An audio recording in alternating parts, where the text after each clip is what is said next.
देवावितं नमंसन्ति जसधम्मे सयामणुं जसधम्मे सयामणुं। परम आराध्य गुरुदेव के चरणों में वंदना। उपस्थित जिज्ञासु बंधुओं और बहनों,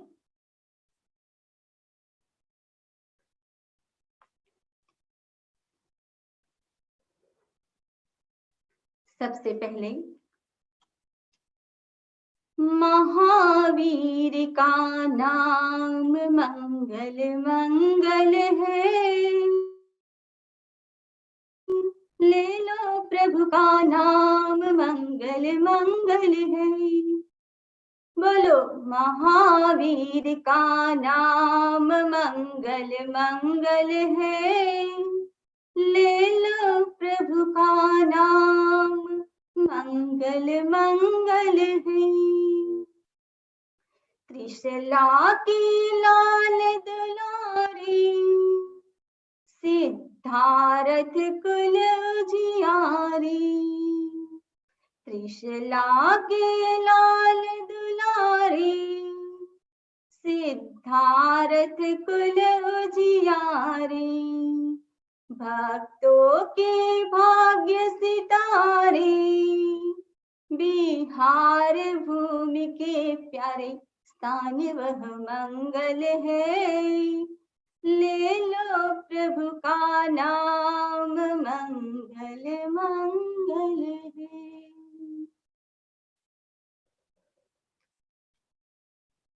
बंधुओं, हमने श्रमण भगवान महावीर के चैवन कल्याणक, जन्म कल्याणक के बारे में चर्चा की और आज हम श्रमण भगवान महावीर के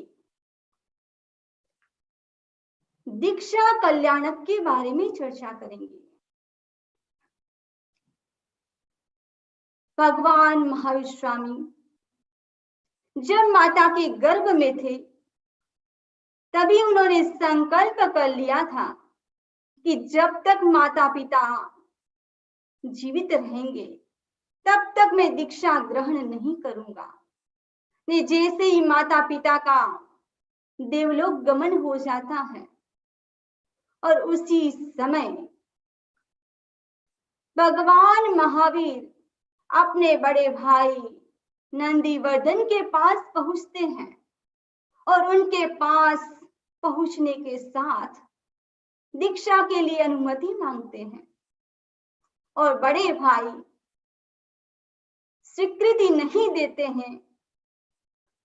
तब भगवान ने कहा कि मुझे घर में कितना रहना होगा, मैं पूरा तो रहने वाला नहीं हूं। बड़े भाई के आदेश के अनुसार भगवान महावीर 2 साल तक घर में साधना कर रहे हैं और साधना में भी सत्य, अहिंसा, ब्रह्मचर्य का पालन कर रहे हैं। समय बीत रहा है और जैसे ही समय बीता और बीतते ही 1 साल पूर्ण हो जाता है और जैसे ही 1 साल पूर्ण होता है और भगवान ने अवधि ज्ञान से जाना कि अब दीक्षा के लिए 1 साल शेष बचा है और उसी समय क्या होता है, जीत आचार का पालन करने के लिए वहां पर भगवान महावीर स्वामी के आवास स्थल पर 9 लोकांतिक देव आते हैं और दोनों हाथ जोड़कर भगवान को कहते हैं। उन्होंने कहा, जय जय नंदा, जय जय भद्दा, जय जय नंदा जय जय भद्दा, जय जय नंदा जय जय भद्दा। यानी आपकी जय हो, आपका कल्याण हो, आप विश्व में सुख शांति कल्याण प्रदान करने वाले हो।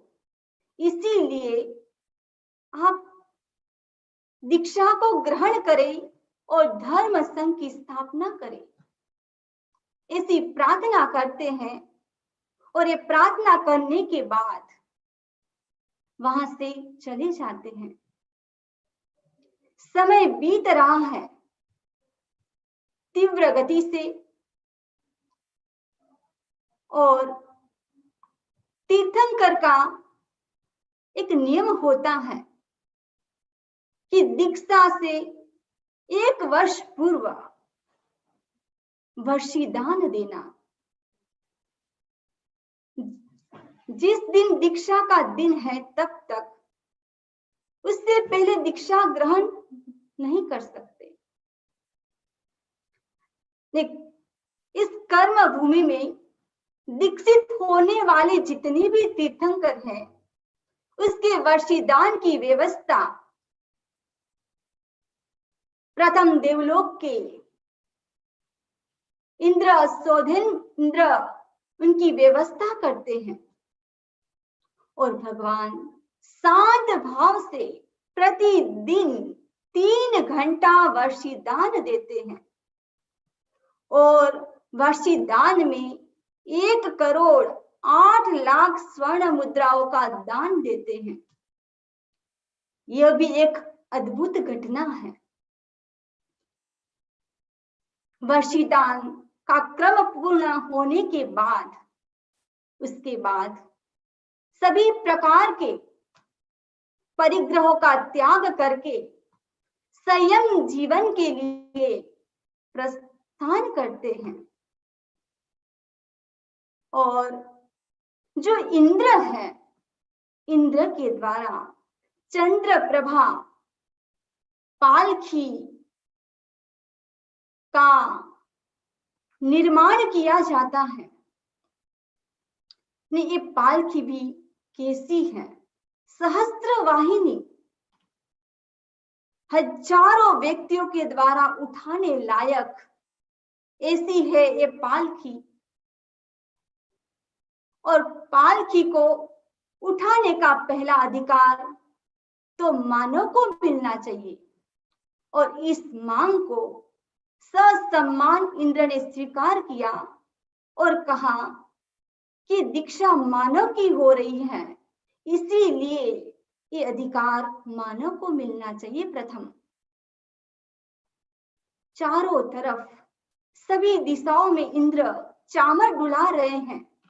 नारे और बाजे के साथ पूरा आकाश गुंजायमान हो रहा है। अशोक वृक्ष के नीचे भगवान पहुंचते हैं और वहां से सिंहासन के ऊपर विराजमान हो जाते हैं। और जैसे ही सिंहासन के ऊपर विराजमान होते हैं, शांत मुद्रा, तेजस्वी आभा मंडल, सबका मुख उनकी ओर केंद्रित हो रहा है। ये दृश्य देखकर शायद आपके मन में भी क्षण भर के लिए दीक्षा के भाव तो आ रहे होंगे, क्योंकि श्रावक के 3 मनोरथ है। श्रावक को भी ये चिंतन करना चाहिए कि हमारे जीवन में भी ऐसा धन्य दिन कब आएगा कि मैं भी ग्रस्त जीवन को छोड़कर संयम जीवन अंगीकार करूंगी या करूंगा। अब इंद्र ने सब परिषद के बीच में कहा कि भगवान की दीक्षा होने वाली है। और उसके बाद सब लोगों का मन चित्रवत एकाग्र हो जाता है। भगवान पंचमुष्टि लोचन करते हैं। देव पास में खड़े थाल लेकर और उस बाल को क्षीर सागर समुद्र के अंदर डाल दिया जाता है। और पंचलुष्टि लोचन होने के बाद देवता स्वर्ण कलश से स्नान करवाते हैं और देव के आग्रह पर एक देवदुष्य वस्त्र भगवान के शरीर के ऊपर रहता है। शरीर के ऊपर चंदन का लेप किया जाता है। इतना देखते देखते ही भगवान दीक्षा के लिए एक शब्द उच्चारण करते हैं। सबसे पहले सिद्ध भगवान की साक्षी से नमो सिद्धाणम, भगवान मेरे लिए सब पाप अकरणीय है। और भगवान बोलते हैं सब्बम में अकणिजम पावम कम्मम। भगवान ने सामायिक चारित्र को ग्रहण किया और जैसे ही सामायिक चारित्र को ग्रहण किया और ग्रहण करने के बाद कुछ संकल्प किए कि मेरी साधना में जो भी कष्ट आएंगे, चाहे मानवकृत हो, चाहे देवकृत हो और चाहे मनुष्यकृत हो, त्रियंचकृत हो, उन सबको मैं संभाव से सहन करूंगा। भगवान ज्ञात खंड से अब कुमार गांव की ओर विहार करते हैं।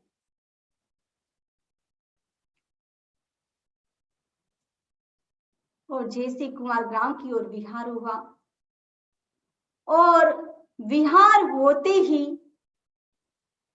उनके साथ बहुत सारे व्यक्ति उनके साथ विहार करते हैं और भगवान मौन है। भगवान मौन होने के कारण सब व्यक्ति अपने अपने घर चले जाते हैं और भगवान उस कुमार गांव में, गांव के बाहर ध्यान में लीन हो जाते हैं। और वहां पर एक ग्वाला आता है और जैसे ही वहां पर ग्वाला आया अपने बैलों के साथ, एक गांव से दूसरे गांव जा रहा था और जैसे ही भगवान को देखा और भगवान को कहा कि आप जो मेरे बैल है उसका ध्यान रखना। लेकिन जो भगवान है अपनी ध्यान साधना में लीन थे, उनको कुछ पता नहीं। ग्वाला इधर उधर जाता है, नहीं वापिस जैसे ही आता है और भगवान को पूछता है मेरे बैल कहाँ है। भगवान तो अपने ध्यान में लीन है।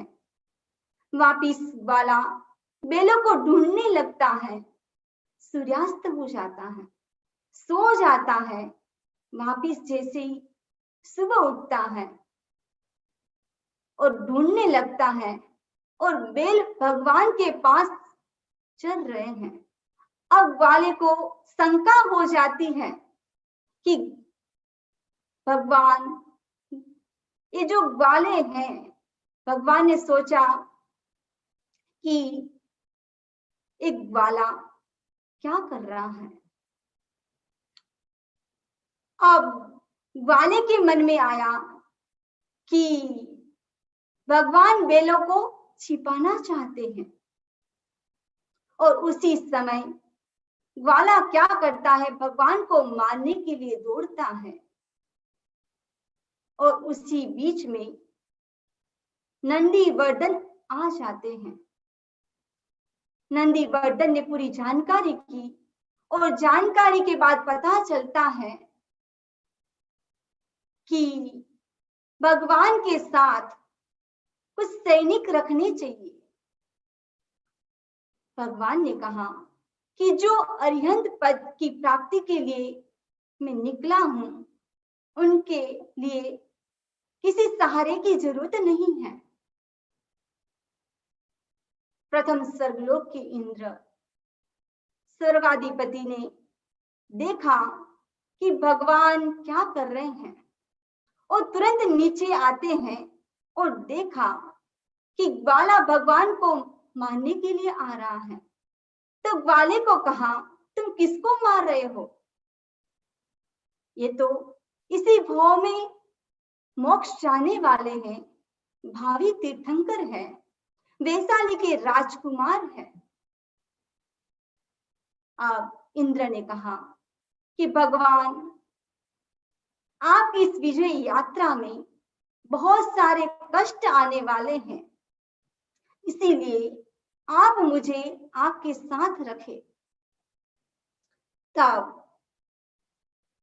भगवान ने कहा, न भूतम न भविष्यति, न ऐसा हुआ है न ऐसा होगा।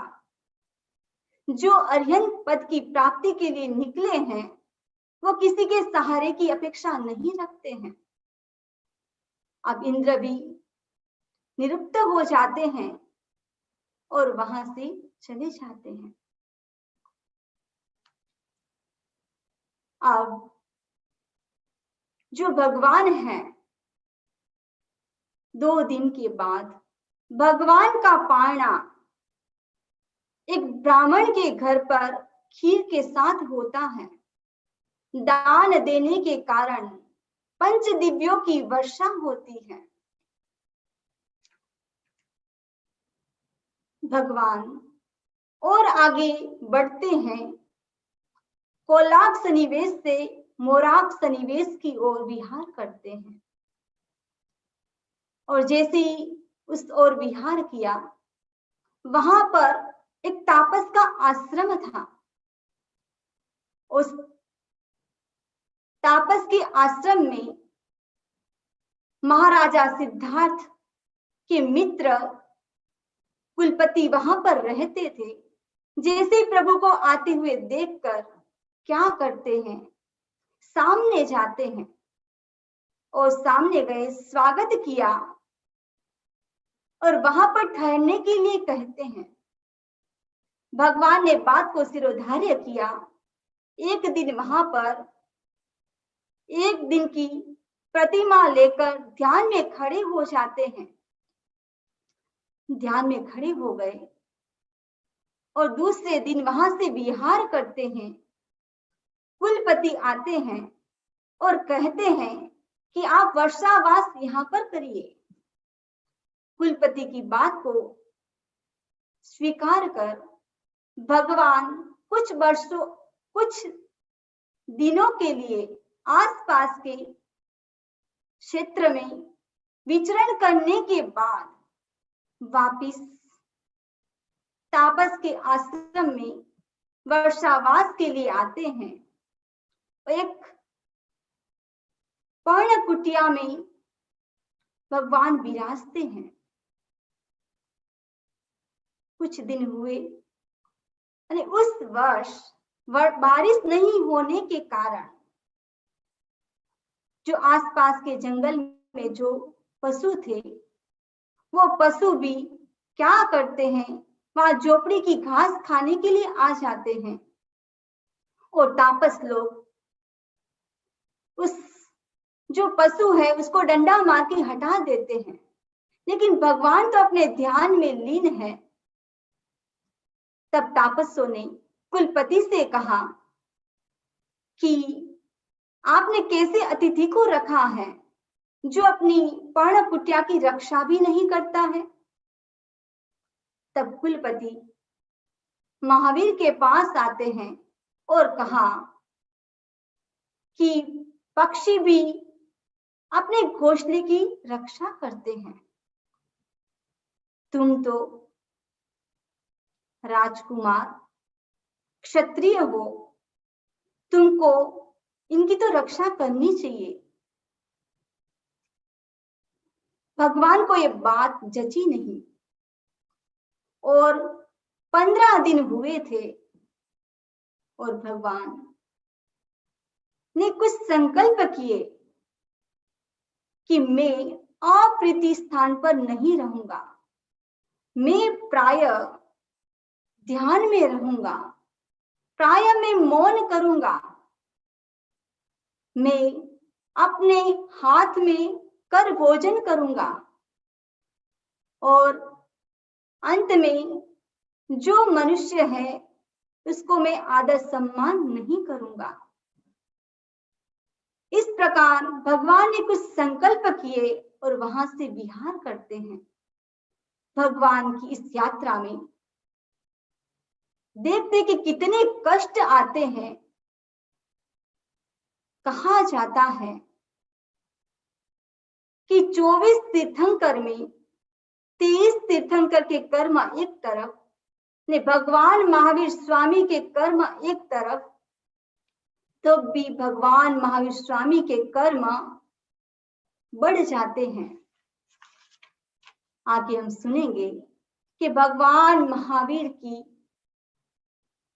इस साधना में किस प्रकार के उपसर्ग आते हैं, कष्ट आते हैं और किस प्रकार भगवान उनको सहन करते हैं।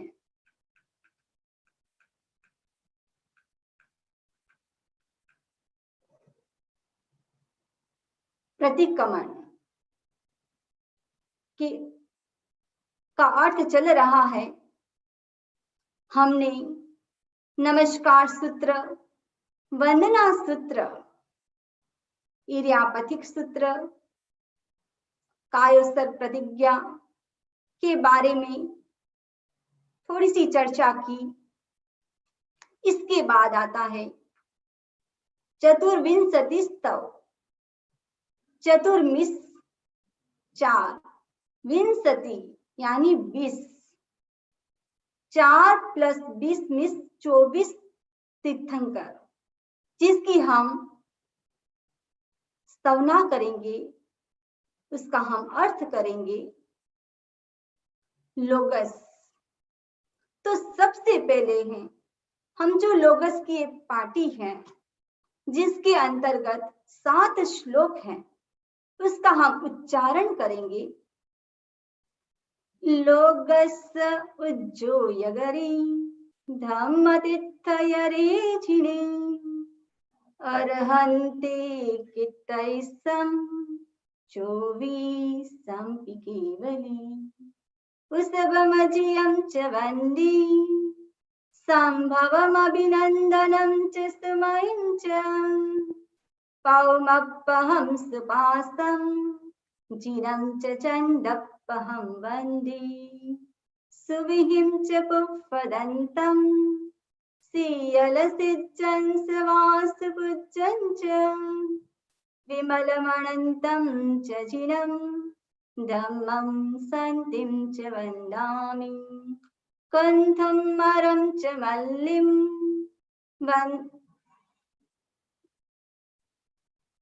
वन्दे मुनिसुव्वयं नमिजिनं च वन्दामि रिट्ठनेमिं पासन्तः वद्यमानं च एवं मयि अभिथुवां विहूय रैमलापहीनचरमरणां 24 जिनवरां तिथयरा मे पश्यन्तु कित्तियवन्द्यमयि जे लोगस्य उत्तमा सिद्धां आरोग्यवो हि लाभं समाहि वरमुत्तमं दिन्तु चन्देषु निम्मलयरां आयिचेषु अह्यम्बयासयरां सागरभरगम्भीरां सिद्धा सिद्धिं मम दिशन्तु। ये जो लोगस है, ये लोगस बहुत पावरफुल मंत्र कह दो, स्तुति कह दो, और ये मंत्र चारों दिशा में एक बार बोलना चाहिए और 4 दिशा में बोलने के बाद वापिस बीच में एक बार और बोलना है। इस लोगस का चारों दिशा में ध्यान करना है और अंत में बीच में खड़े खड़े आप इसका प्रयोग करके देखो, एक अलग प्रकार की एनर्जी का अनुभव होगा। आज से शुरू करो और संवत्सरी के लास्ट दिन तक करना है। और उसके आगे भी आप कर सकते हो, लेकिन इसका प्रयोग आज से ही सबको शुरू करना है। लोगस के अंदर 7 श्लोक हैं। इस 7 श्लोक सबको याद होने चाहिए। यदि रोज आप एक एक पद्य याद करते हो तो 7 दिन में 7 पद्य आपको याद हो जाएंगे।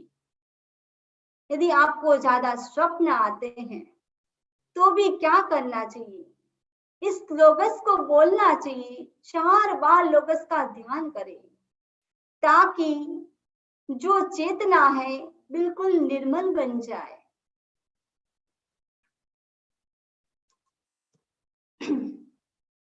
ये लोगस है, ये लोगस को भी धर्म चक्र कहा गया है। विश्व में 7 प्रकार के चक्र बताए गए हैं। संसार चक्र, अशोक चक्र, सुदर्शन चक्र, काल चक्र, कर्म चक्र, धर्म चक्र और सिद्ध चक्र। जो अंतिम 2 है, धर्म चक्र और सिद्ध चक्र, ये 2 चक्र के माध्यम से कहां पर जाया जा सकता है, मोक्ष तक पहुंच सकता है, मोक्ष में सहायक है। जब देवता है समोशरण की रचना करते हैं, तब चारों दिशाओं में जब गेट होता है और चारों दिशाओं में कलश के रूप में, स्वर्ण कलश के रूप में ये धर्म चक्र की स्थापना करते हैं। ये तो द्रव्य चक्र है।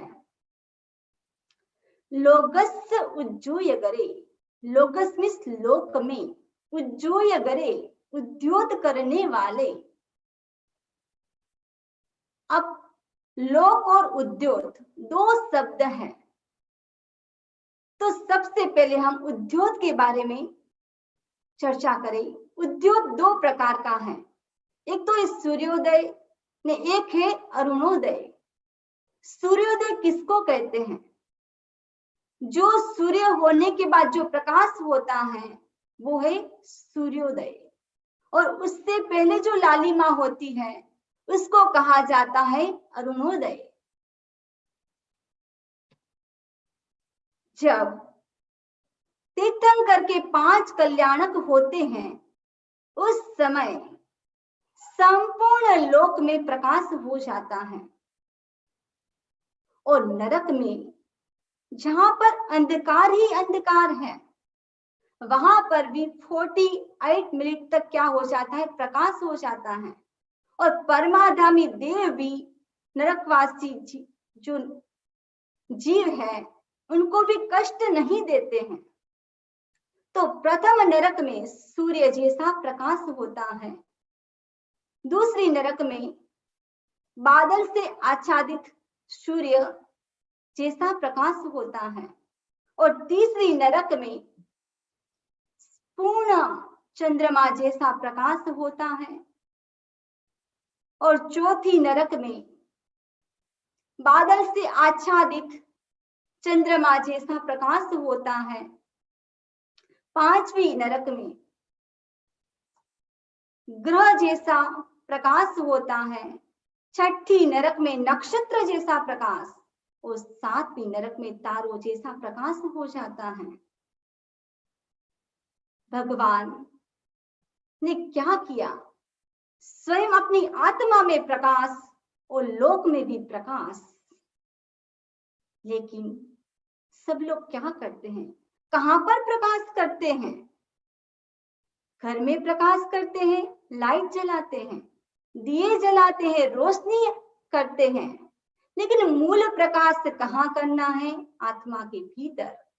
पर्युषण महापर्व चल रहा है और काफी भाई बहन अपने आत्मा के भीतर जाने की कोशिश कर रहे हैं, स्वाध्याय के माध्यम से, ध्यान के माध्यम से, सामायिक के माध्यम से, तपस्या के माध्यम से।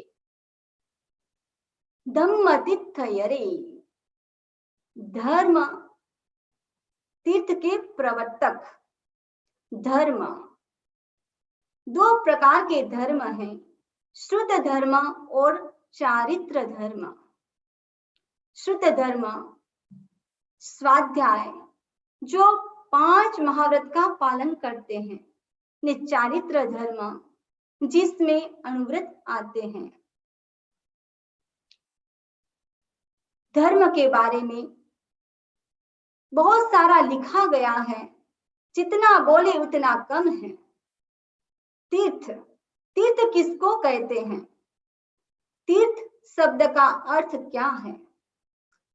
एक शब्द का अर्थ है चतुर्विध धर्म संघ। चतुर्विध धर्म संघ में साधु, साध्वी, श्रावक और श्राविका। इसका दूसरा अर्थ है तीर्थ का गंधर्व भी होता है। एक अर्थ है प्रवचन। नदी के घाट को भी तीर्थ कहा जाता है। समय शिखर आदि की यात्रा भी करते हैं लोग, उसको भी तीर्थ कहते हैं। पर यहाँ पर तीर्थ का अर्थ है धर्म तीर्थ के प्रवर्तक, यानी साधु, साध्वी, श्रावक और श्राविका,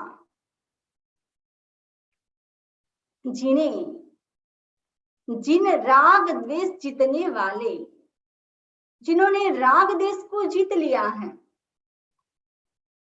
वो जिन कहलाते हैं। और जिन को मानने वाले जैन कहलाते हैं। ये जैन धर्म, ये नाम पहले नहीं था। पहले तो निग्रंथ धर्म, श्रमण धर्म, आरत धर्म था। ये जैन धर्म नाम तो बाद में आया है। शिव को मानने वाले शैव कहलाते हैं, बुद्ध को मानने वाले बौद्ध कहलाते हैं, वैसे ही जिनको मानने वाले जैन कहलाते हैं। अरहंते, अरहंत यानी तीर्थंकरों का, जो अरहंत है वो क्षमाशूर होते हैं, सबको क्षमा कर देते हैं। भगवान महावीर स्वामी के जीवन में हम देखें, संगम देव ने एक रात्रि में 20 मारणांतिक कष्ट दिए, उनको भी क्षमा कर दिया। तो अरहंत कैसे होते? क्षमाशूर होते हैं।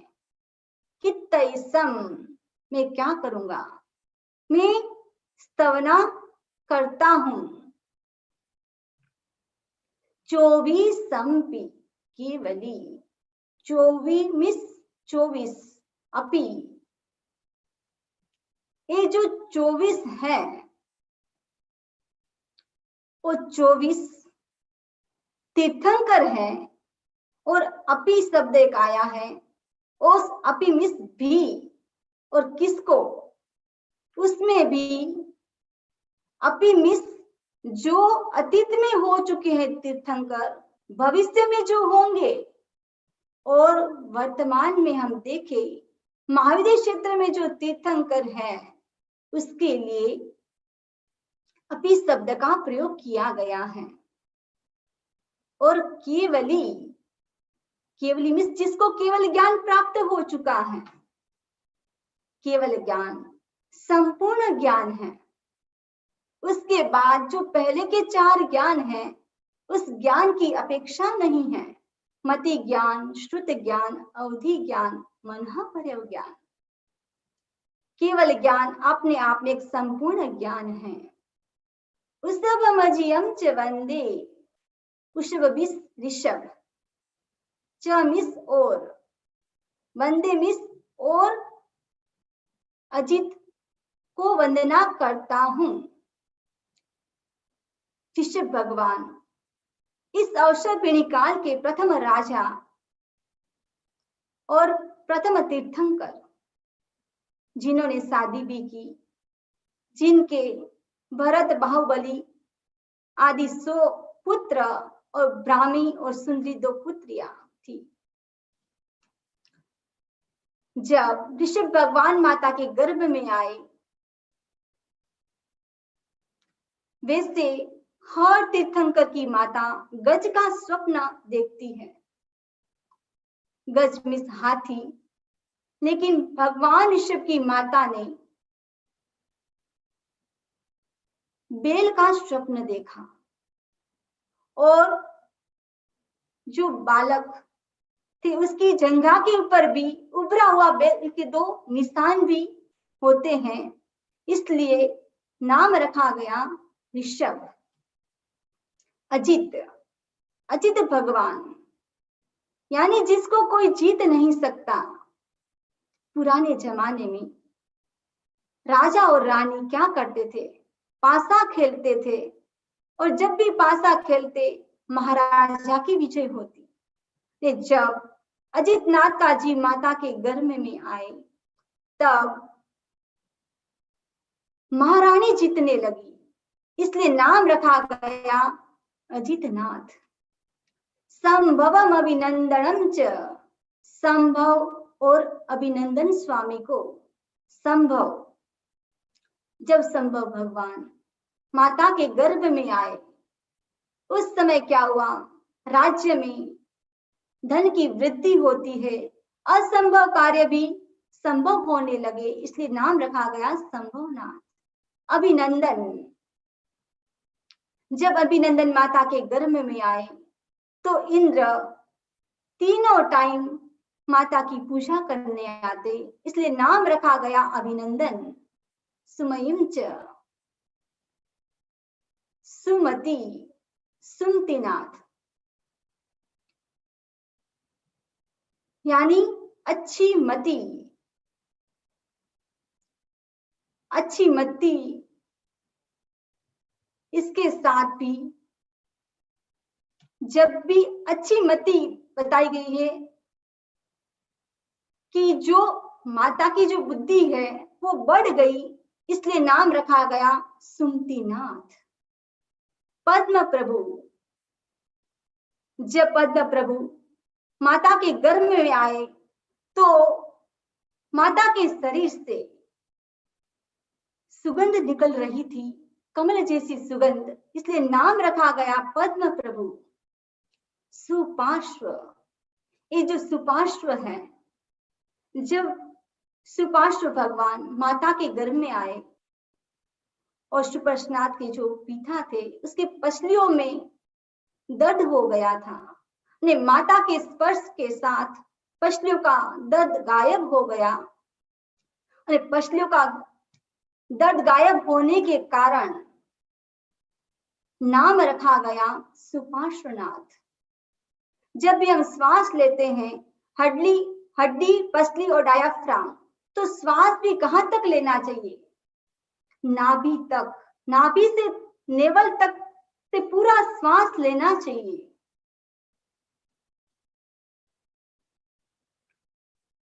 जिनम च चंदपहम वंदे, जिनम यानी जिन, च मिस और, चंदपहम चंद्र प्रभु। जब चंद्र प्रभु माता के गर्भ में आए तब माता को चंद्रमा को पीने का दोहद उत्पन्न हुआ, यानी भगवान का वर्ण भी चंद्रमा जैसा ही था, इसलिए नाम रखा गया चंद्र प्रभु। वंदे यानी वंदन करता हूं। सुविहिम च पुष्पदंतम च, सुविधि, सुविधिनाथ, जिसका दूसरा नाम है पुष्पदंत। सियल सिज्जंस, शियलमिस शीतलनाथ, सिज्जंसमिस श्रेयांशनाथ, वासुपूज्यम च वासुपूज्य को। जब शीतलनाथ माता के गर्भ में आए और शीतलनाथ के पिता जिसके शरीर में दहा ज्वर हो गया था, पूरे शरीर में से जैसे अग्नि की ज्वार निकलती है उस प्रकार ज्वार निकल रही थी, और माता के स्पर्श के साथ वो जो ज्वार दहा थी वो एकदम शांत हो गई, इसलिए नाम रखा गया शीतलनाथ। जब भी ऐसा लगे कि पूरा शरीर गर्म हो चुका है तो ओम नमो शीतलनाथाय का जप करना चाहिए। जब शरीर के अंदर हीट पैदा हो जाए तो एक प्रयोग भी है कि राइट नोज को बंद करे, लेफ्ट को स्टार्ट करे उससे भी आपके शरीर में ठंडक पैदा होगी।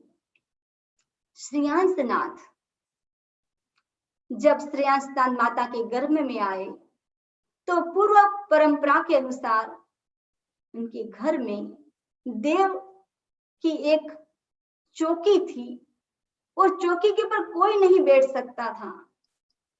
लेकिन जैसे ही श्रेयांसनाथ माता के गर्भ में आए और माँ को चौकी के ऊपर बैठने की इच्छा पैदा हुई और चौकी के ऊपर माँ बैठती है, तब इंद्र देव आते हैं और रुदन करते हैं और पता चला कि वहां पर भगवान का जीव माता की कुक्षी में आए हैं और वंदना कर कर चले जाते हैं।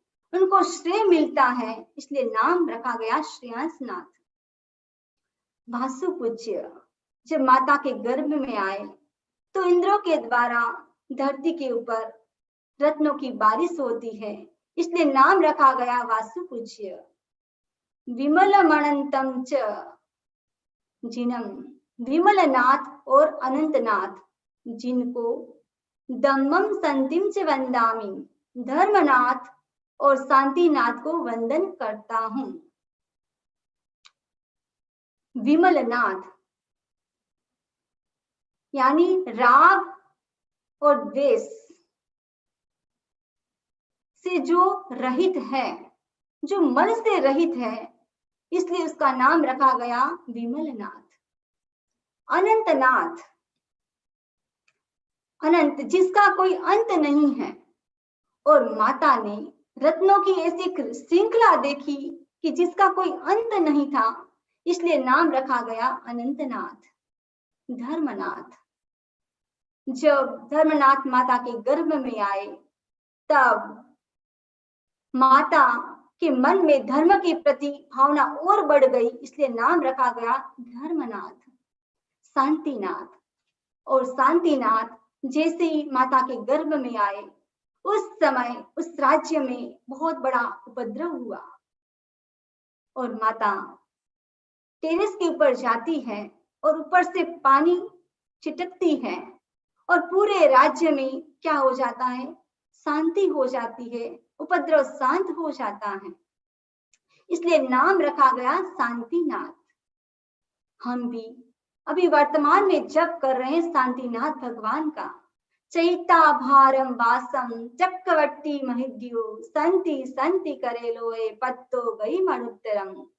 चैता मिस छोड़ दिया है, भारम यानी भारत, वासम यानी वर्ष को, भारत वर्ष को छोड़ दिया है।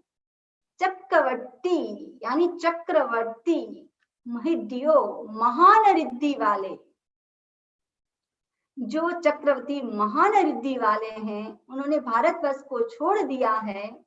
संति संति करे लोए, संति मिस जो पहला संति है शांतिनाथ के लिए आया है, संति करे यानी शांति करे, लो यानी लोक में शांति करे, पत्तो गई मनुत्तरम, पत्तो गई यानी प्राप्त कर लिया है, मनुत्तरम यानी अनुत्तर गति सिद्ध गति को प्राप्त कर लिया है, ऐसे शांतिनाथ क्या करे, लोक में शांति करे।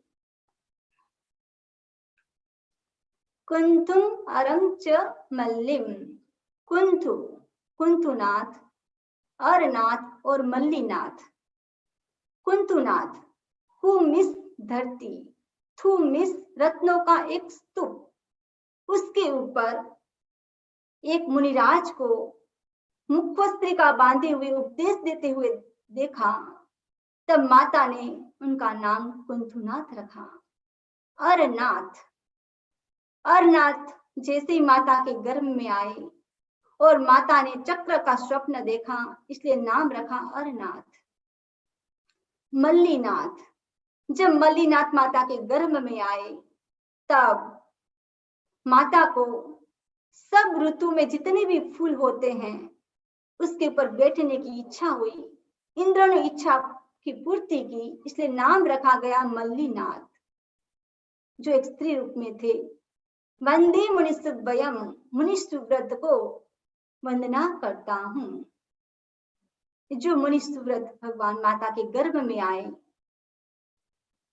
और माता पिता ने ब्रह्मचर्य का पालन करना शुरू कर दिया, इसलिए नाम रखा गया मुनि सुव्रत नाथ।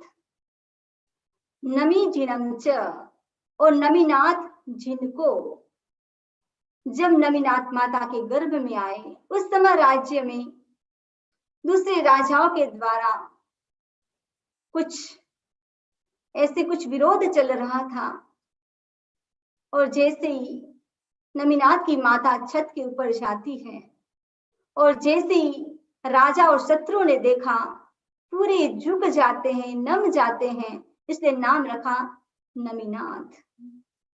वंदामि रिट्ठनेमि, वंदन करता हूं अरिष्ट नेमि को। अरिष्ट नेमि, जब अरिष्ट नेमि माता के गर्भ में आए तब एक चक्र को उभरता हुआ देखा, इसलिए नाम रखा गया अरिष्ट नेमि, श्री कृष्ण के चचेरे भाई। और कितने सारे पशु पक्षियों को, प्राणियों को अभयदान दिया। पासम तह वर्धमानम च पार्श्वनाथ, तथा वर्धमान महावीर को पार्श्वनाथ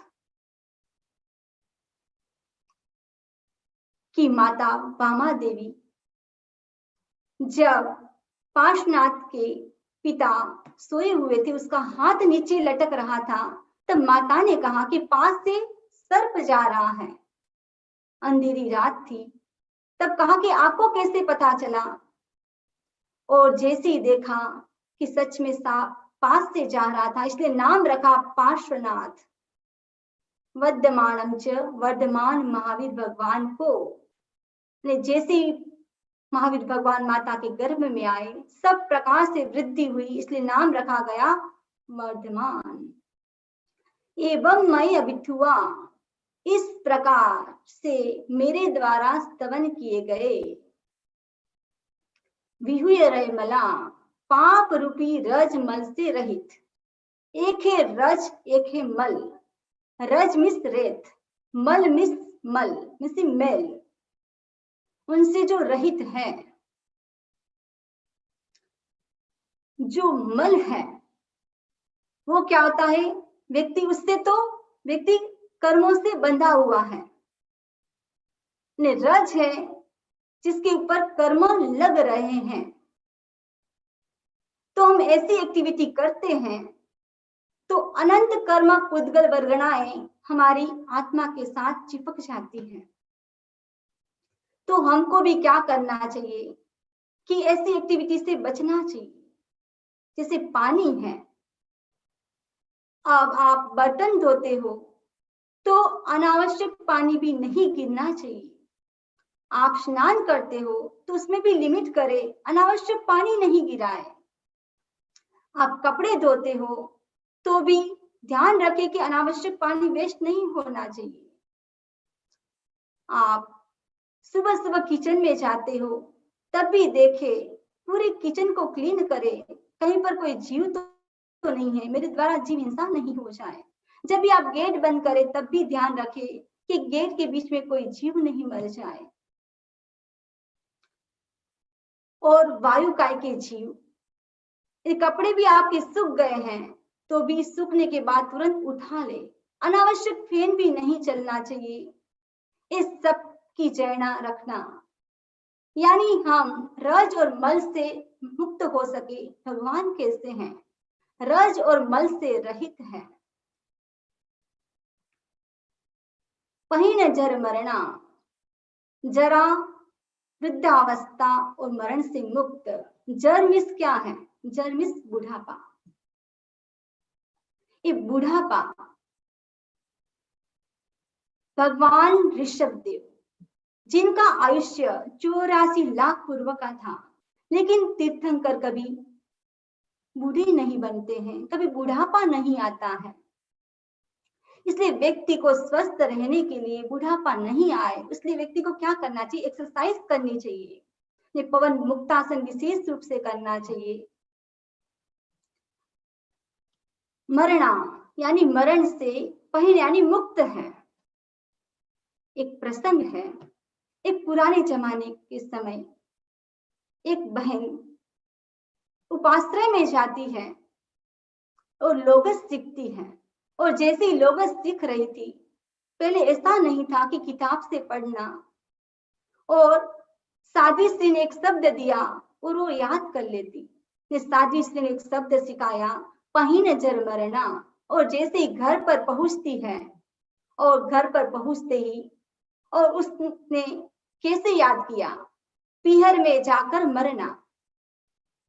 और अपनी जेठानी से पूछती है कि पीहर में जाकर मरना अच्छा या ससुराल में जाकर मरना अच्छा। तब जेठानी ने कहा, मृत्यु तो कहीं पर भी हो सकती है, आप ऐसा क्यों पूछ रही हो। तब देरानी ने कहा, मुझे साजिश ने ऐसा सिखाया। जब उसकी जेठानी उपाश्रय जाती है और साध्वी को पूछती है कि पीहर में मरना अच्छा है ससुराल में, साध्वी ने कहा, मृत्यु तो कहीं पर भी हो सकती है, पीहर में भी हो सकती है, ससुराल में भी हो सकती है। तो आपने तो सिखाया था कि पीहर में जाकर मरना। तब साध्वी ने कहा कि मैंने सिखाया था पहिन जर मरना, यानी भगवान कैसे हैं, जन्म और मरण से मुक्त है। जब भी हम मंत्र का उच्चारण करें, वो उच्चारण भी शुद्ध होना जरूरी है। हमारे कवच के ऊपर अहम लिखा हुआ है, और काफी भाई बहन पूछते हैं अहम क्यों लिखा है। हम कहते हैं ये अहम नहीं है, ये तो अरहम है। अरम मिस वितराग। नमो लोए सव्व सावण में जो सव्व है, एक व आधा है, दूसरा व पूरा है, तो सव्व बोलना है, सव नहीं बोलना है, यानी वो तो मुर्दा हो जाता है। ये जो मंत्र का प्रयोग करे, वो भी मंत्र का उच्चारण भी शुद्ध होना चाहिए। 24 संपी 24 ही जिनवरा, ये 24 जिनवर तीर्थयरामी पश्यन्तु, तीर्थंकर देव मुझ पर क्या हो, प्रसन्न हो। कीर्ति वंद्य मय, मेरे द्वारा कीर्तित वंदित। जो कीर्तना होती है वो मुंह से होती है, और जो वंदना होती है वो हाथ से होती है। जे लोकस्य उत्तमा, जो लोक में प्रधान है, सिद्ध है। अब उत्तमा, इसमें है उत्तम। उत्तम मिस, तम मिस ऊपर, सॉरी, उत्तमिस ऊपर, तम मिस अंधकार, जो अंधकार से ऊपर उठ गए हैं। अब अंधकार भी 3 प्रकार का है, मिथ्यात्व का, मोह का और ज्ञान का। मिथ्यात्व, जब तक मिथ्यात्व है, सम्यक्त्व नहीं है, तब तक व्यक्ति मोक्ष नहीं जा सकता। इसलिए सम्यक्त्व आना जरूरी है। और ज्ञान, 9 तत्वों का ज्ञान, 6 द्रव्यों का ज्ञान होना जरूरी है। यदि अज्ञान है तो उसको जान नहीं पाएंगे। मोह, मोह का भी एक क्या है, उसका भी एक अंधकार है। 8 कर्मों में मोह को राजा माना गया है। 2 प्रकार के व्यक्ति होते हैं, एक तो मोहांध होता है, एक जन्मांध होता है। एक तो जन्म से अंधा होता है, वो देख नहीं पाता है। एक तो मोहांध होता है, किसी के प्रति मोह, माँ का अपने बेटे के प्रति मोह, बेटी के प्रति मोह। एक बार 2 बच्चे खेल रहे थे, और जैसे ही खेल रहे थे, एक बच्चा बैटिंग कर रहा था, एक बच्चा बॉलिंग कर रहा था। और उसमें क्या होता है, जो बच्चा बैटिंग कर रहा था और उसका बॉल जाता है सामने वाले घर के विंडो के ऊपर।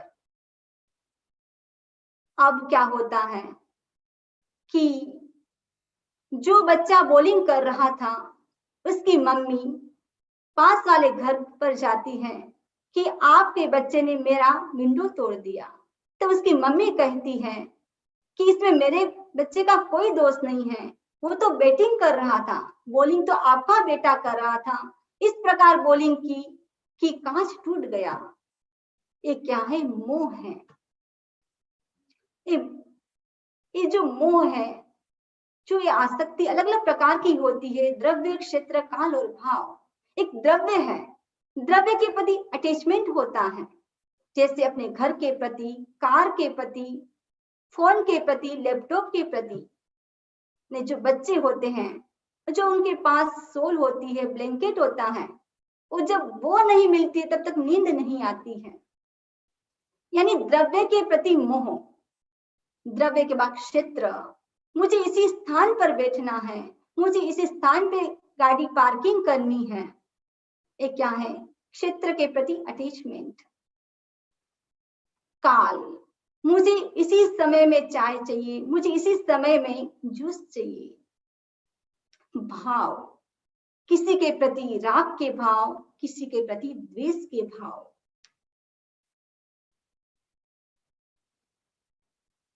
और भगवान कैसे हैं? वो तो सभी प्रकार के अंधकार से दूर है। आरोग्य, यानी आरोग्य। भगवान मुझे क्या दे? शारीरिक, मानसिक और भावनात्मक तीनों प्रकार का आरोग्य। आज हम देखें वर्तमान में व्यक्ति शारीरिक जितना बीमार नहीं है, उससे ज्यादा मानसिक बीमार है। और मानसिक बीमारी भी क्यों आती है? नेगेटिव विचार के कारण आती है। और मानसिक बीमारी आते ही व्यक्ति शारीरिक बीमार पड़ जाता है। और शारीरिक बीमारी भी जैसे ही होती है तो व्यक्ति को कैंसर की बीमारी, हार्ट अटैक की बीमारी हो जाती है। उसके को दूर करने के लिए व्यक्ति क्या करे? भगवान की कीर्तना करे। आरोग्य वो ही लाभम। भगवान मुझे क्या दे? आरोग्य दे, बोधि दे। और जो भावनात्मक है, और भाव भी हमारे पॉजिटिव होना चाहिए। भगवान की कीर्तना करने से हमको आरोग्य मिलता है। बोहि लाभम, बोधि। कौन सी बोधि? ज्ञान, दर्शन और चारित्र की बोधि की प्राप्ति होती है। समाहि वरम उत्तमम दिन्तु, यानी क्या दे? समाधि दे। कौन सी समाधि? उत्तम श्रेष्ठ समाधि दे। जब हम सोने के लिए जाए बिस्तर पर, तब क्या करें? दोनों हाथों को मिलाए और सिद्ध शिला का आकार बनेगा। जैसे आप देखोगे दोनों हाथों की रेखाएं मिलेगी और 24 भगवान के जो पोर है वैसा आकार बन जाएगा। और उसमें भी आपको क्या बोलना है? आरोग्य वो ही लाभम, समाहि वरम उत्तमम दिन्तु, सिद्धा सिद्धिम मम दिशन्तु। इस मंत्र को 7 बार बोलना है और 7 बार बोलने के बाद अपने मुख के ऊपर घुमाना है और उसके बाद अपने सिर के ऊपर वो आपका भीतर चला जाएगा। और जब वापिस आप सुबह उठो तब इस मंत्र का वापिस 9 बार उच्चारण करो और श्रुतानुश्रुति जो भी आपका स्वर चल रहा है, उस जो भी स्वर चला उसी पैर को बिस्तर से नीचे रखना है और उसके बाद आपका पूरा दिन अच्छा जाएगा।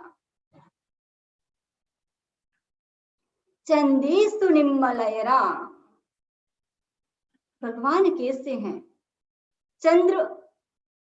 चंद्रमा से विशेष निर्मल।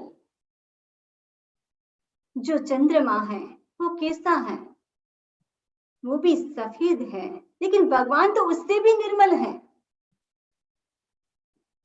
मैंने देखा है कि राजस्थान में जब शरद पूर्णिमा होती है उस दिन विशेष छत के ऊपर दूध, चावल, चीनी डाल दिया जाता है और खीर बनाई जाती है।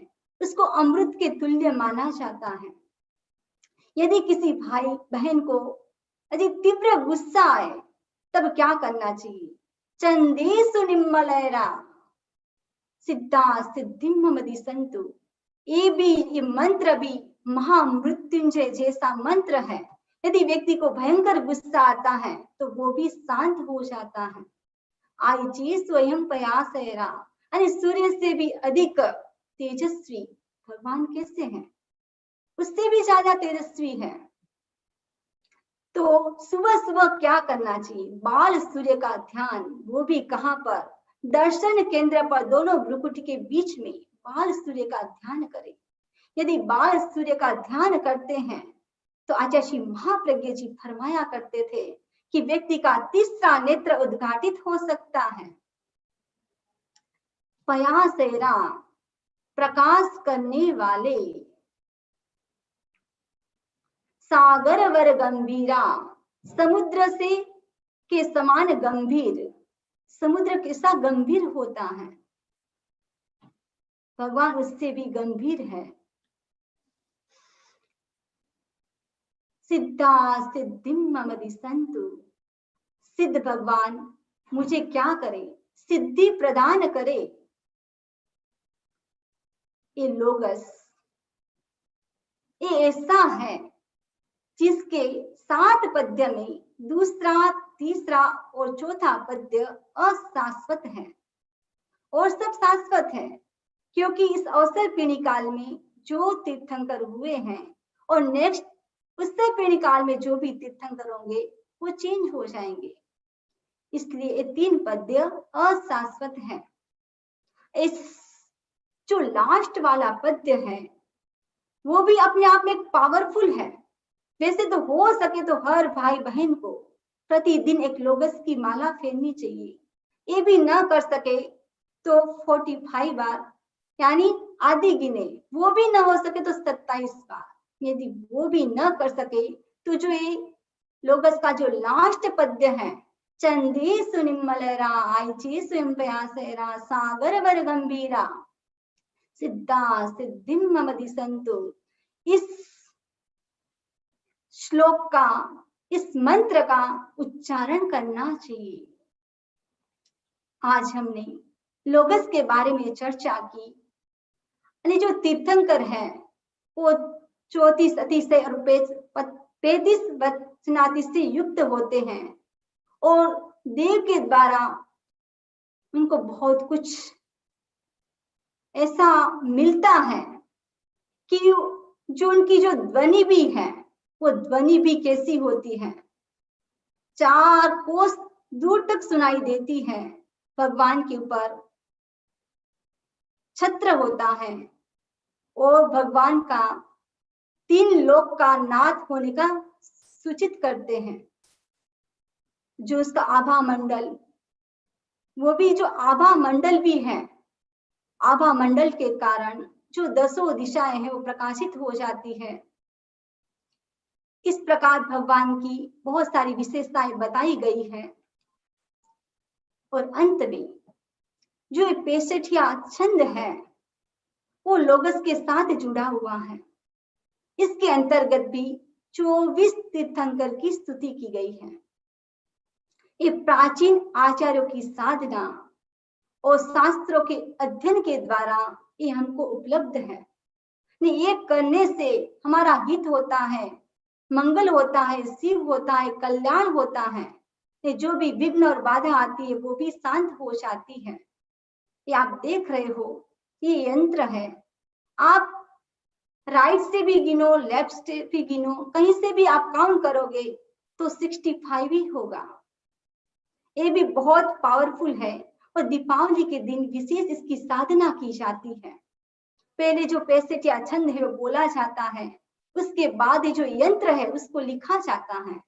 जहां पर 22 है उस भगवान का नाम बोलकर वो लिखा जाता है। 3 है वहां तीसरे भगवान संभवनाथ का नाम लेकर लिखा जाता है। 9 है वहां सुविधिनाथ भगवान का नाम लेकर लिखा जाता है। इस प्रकार यानी 25 है तो 25 के लिए है। एक तो ऐसा मिलता है कि सुविधिनाथ के 2 नाम है, पुष्पदंत और सुविधिनाथ। इसकी पूर्ति के लिए जो मल्लीनाथ है उसकी अवगाहना भी कैसी थी, 25 धनुष्य की। इसलिए माना जाता है, इसलिए 25 की संख्या लिखी गई है। तो ये 65 यंत्र दीपावली के दिन विशेष रूप से 108 बार काफी भाई बहन लिखते हैं, वो भी केसर और चंदन में उसको लिखा जाता है, इसकी साधना की जाती है। ये यंत्र भी अपने आप में बहुत पावरफुल यंत्र है, मंत्र है। इसकी भी साधना व्यक्ति करके विघ्न और बाधाओं से मुक्त हो सकता है। ये लोगस अपने आप में बहुत पावरफुल मंत्र के दे स्तुति है। जब भी हम गुरु के पास जाते हैं तो आलोड़ना के रूप में दिन में जो भी गलती हुई उसके प्रायश्चित के रूप में हम क्या करते हैं, लोग इसका ध्यान करते हैं और अपनी आत्मा को पवित्र करते हैं। इसी आशा और विश्वास के साथ ओम अरहम। अब सभी भाई बहन, अब जिस भाई बहन को उपवास है